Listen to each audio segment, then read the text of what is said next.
Bonjour les amis, jour 1350. Aujourd'hui, nous poursuivons notre revue des principaux événements sur le champ de bataille au cœur de l'Europe. Abonnez-vous à la chaîne pour ne rien manquer des événements les plus importants de notre époque. Et regardez cette vidéo jusqu'à la fin. Passons directement aux changements sur la ligne de front. Des drones ukrainiens ont frappé la raffinerie de pétrole de Saratov en Russie. L'attaque par drone a provoqué un incendie et endommagé des équipements technologiques, notamment l'unité de traitement primaire du pétrole. De telles frappes visent à saper le potentiel militaro-économique de la Russie. Pokrovsk continue de rester le secteur le plus chaud de la ligne de front, où la situation évolue de manière extrêmement dynamique chaque jour. Sur la carte des combats, on voit clairement que l'armée russe contrôle une grande partie de la périphérie sud de la ville et, profitant de sa supériorité numérique, a réussi à s'implanter partiellement dans les quartiers centraux.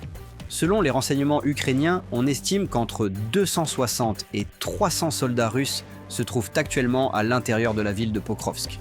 Au total, environ 12 000 combattants ont été déployés par la Russie pour s'emparer de la ville. Les forces russes utilisent activement la tactique de petites unités d'assaut, pénétrant dans les zones situées dans la zone grise. Leur objectif est de s'établir dans les bâtiments, d'occuper des positions avantageuses pour les futurs combats de rue et d'élargir progressivement leur zone de contrôle dans la partie centrale de la ville. La situation dans la ville de Myrhorod reste globalement stable. Cependant, l'environnement stratégique autour de la localité nécessite une attention particulière.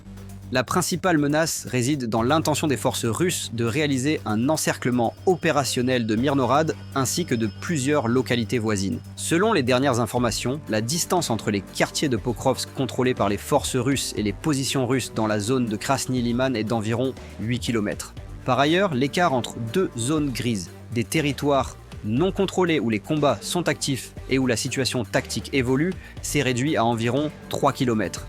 Ce segment étroit du front revêt une importance opérationnelle critique. C'est par ce corridor que les forces ukrainiennes peuvent recevoir des renforts, des munitions, des médicaments et d'autres formes de soutien logistique. De plus, il s'agit de la seule bande relativement sûre permettant l'évacuation des militaires blessés ainsi que des civils.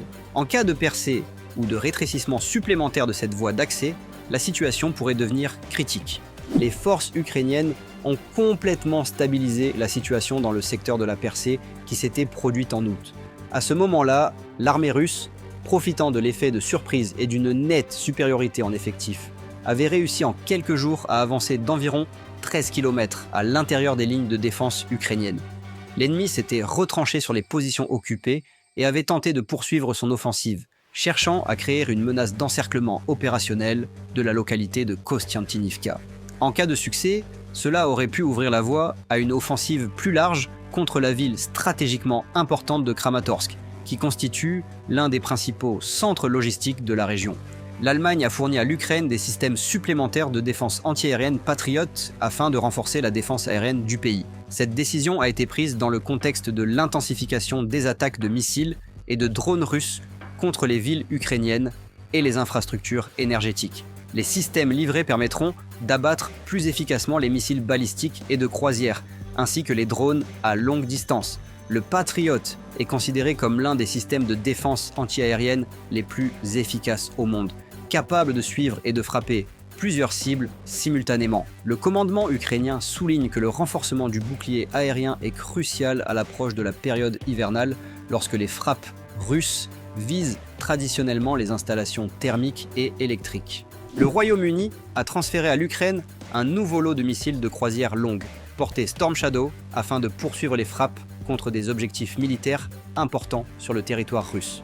Comme le rapporte Bloomberg, la livraison a eu lieu à l'approche de l'hiver, période durant laquelle on s'attend à une intensification des attaques russes contre les infrastructures énergétiques et critiques de l'Ukraine. Les Storm Shadow peuvent frapper des cibles à plus de 250 km avec une grande précision, ce qui en fait un outil essentiel dans la lutte contre les nœuds logistiques, les dépôts de munitions, les postes de commandement et les systèmes de défense aérienne adverses. Ces missiles ont déjà démontré leur efficacité, infligeant une série de pertes importantes aux forces russes en profondeur sur les territoires occupés. Londres souligne qu'il soutiendra l'Ukraine aussi longtemps que nécessaire, et que cette nouvelle livraison renforce la capacité de défense des forces armées ukrainiennes durant une période hivernale difficile. Merci d'avoir regardé cette vidéo jusqu'au bout. N'oubliez pas de laisser un commentaire, de mettre un like et de vous abonner à la chaîne pour ne pas manquer les nouvelles vidéos.